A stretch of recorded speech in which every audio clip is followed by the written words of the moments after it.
Virginia made every big shot, and Clark was such a winner, made big plays. I love that we gave her, I think it was Cormac's 3 and Hub's 3 were halfway down, in and out. You got to make one of those to kind of get it to game situations. They came back on the other end and made it. Loved how our two big guys played. Maybe we're figuring something out. Wirtz probably a week or two with the ankle, and we'll adjust and head to Pittsburgh. I hope we play the Pittsburgh game. Right? We say go to Pittsburgh. Hell, is the game on? I hope we play. We got 8 games in. We played 8 games. Let's get to 9. All right. First up, we'll go to Tom Noy.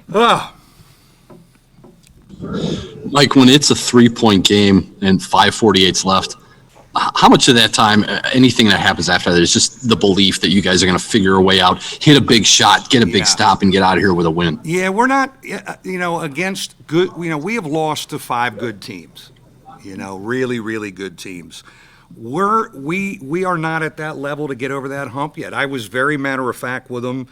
We can't quite do that yet, but we're going to keep working on it. And there's time to try and figure it out and and see if we can get there. But we don't quite have that mindset to get over that hump against really good teams and that believe. And Clark he's such a winner because he's won a lot. Next up, Tim O'Malley. Coach, a much better rhythm offensively in the second half. What was the change there? And secondly, Leshevsky and Durham really kept you alive in the first. I was disappointed in our movement in the first half. And what helped us is throwing the ball to Juwan. And even though we lost tonight, I hope we can build on something. Certainly he'll start Saturday. Wirtz is out. We may have started him anyways, and the way he's playing. So, maybe he's jump-started because I thought his decisions with the ball in the post and Nate, they were really good together. And, and so that you got to build on that. It's 7 games in or 8 games in. You got to build on it. We'll go to Patrick Ingle. Mike, can you kind of describe the frustration of kind of being in the spot here where you're able to push a good team like you have in some of these spots this year, but just not quite enough to be able to topple them? I wouldn't say frustrated. I almost expect it a little bit still. I could see that we couldn't quite get over that hump. And, we're going to have to keep trying to get them confident and help them, and because they're trying to do it and they're putting themselves in the position that you got to get 1 or 2 and to believe it. And so against a really good team, again, the teams we've played are really good. We're not as good as them. And let's work to get better. There's time to do that. Tom Noy, go ahead. Mike, 2 player questions. How much did Juwan Durham need a game like tonight? Yeah. And then also, how do you get Prentice Hub back to being the Prentice Hub that we've seen the last couple of years? Yeah, I don't know. They take him away, Tom. I thought Purdue and then tonight, they know how much he makes us go, and they really take Prentice away. I thought in the second half, he just became a playmaker and got to the basket, and there's something to build on there because they really are up and into him since he's our quarterback. I thought he did a better job in the second half not forcing stuff. Juwan Durham really needed this, and there's so much to work with there, and obviously Nate has been playing really well. But I just love that, when we throw it to Juwan in the post, we get good stuff because he makes good decisions with it, and he's a good passer. And, again, even though we lost, I kind of like the look of what we did in the second half offensively with a low post option. And we're searching for that, up until maybe tonight, and we found it. John Bryce, go ahead. Mike, I think Nate and Juwan combined for 47 of your team's 57. How do you make sure the other guys get involved? And is there a feeling that when you get production like that from those two, if 2 or 3 other guys come on, that you're kind of right where you need to be? Yeah.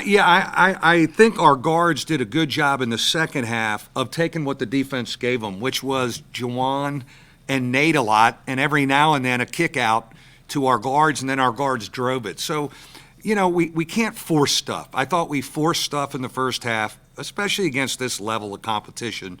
And then in the second half, we were in a pretty good offensive rhythm. It's not like we've got to run stuff to get Dane going or, I think we have enough guys that could score where we got to take what the defense gives them. I think Cormac Ryan is still kind of finding himself, and we got to help him. I mean, he's of those 7 guys that we were in the rotation, and obviously Wirtz is out now, he's the youngest. He didn't play a whole lot at Stanford. He missed half a season. He's still kind of a young player. And I think I realized that after game 2 and have tried to coach him differently and teach and be patient with him. Tom Noy, go ahead. Mike, the ACC said earlier this week that they may not know until Friday about Saturday's game. Like, how optimistic are you that you're even going to be able to go to Pittsburgh? I don't know, Tom. That's the crazy thing. I'm disappointed we lost. I'm relieved we played a game. We got to play. And it's a weird bar to have this season, because we want to win as many as we can, but we got to play.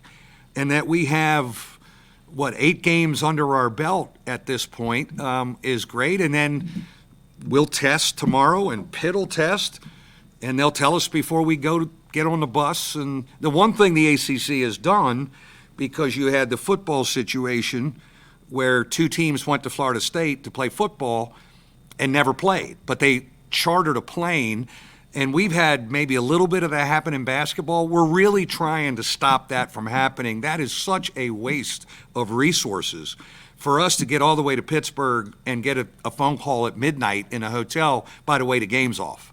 Now, you know what? If that were to happen, I'm going to call Duquesne and see if they're open and play, or Robert Morris. Like, that's how I think now. If we get trapped there, could Robert Morris play Sunday? Do they have an opening? Do they need a game? I actually said the other day, I said, we could do a home and home with DePaul, right? If we have all canceled, bus ride regional games, Butler, Marquette. That's the crazy thing about how your mind is working with scheduling right now. So I hope we can go to Pitt and play. And,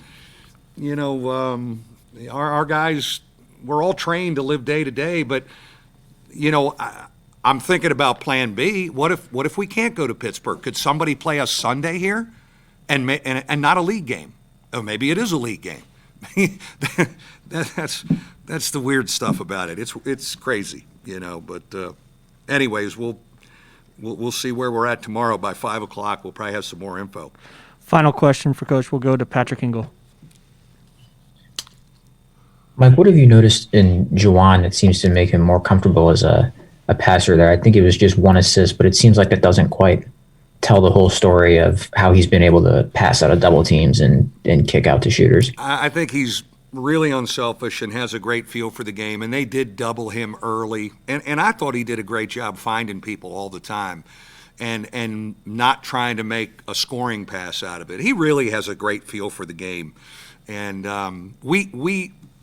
we knew when we started the season we needed him. If you think back to Michigan State, we threw it into him a bunch, and they really kind of exhausted him with different bodies on him and leaning on him, and he had a tough night. And then I thought he kind of struggled a little bit. We changed the lineup, we brought him off the bench, and I thought that helped. But obviously he'll start Saturday, and maybe we've got him back in a rhythm. Thank you very much, Coach. Thanks.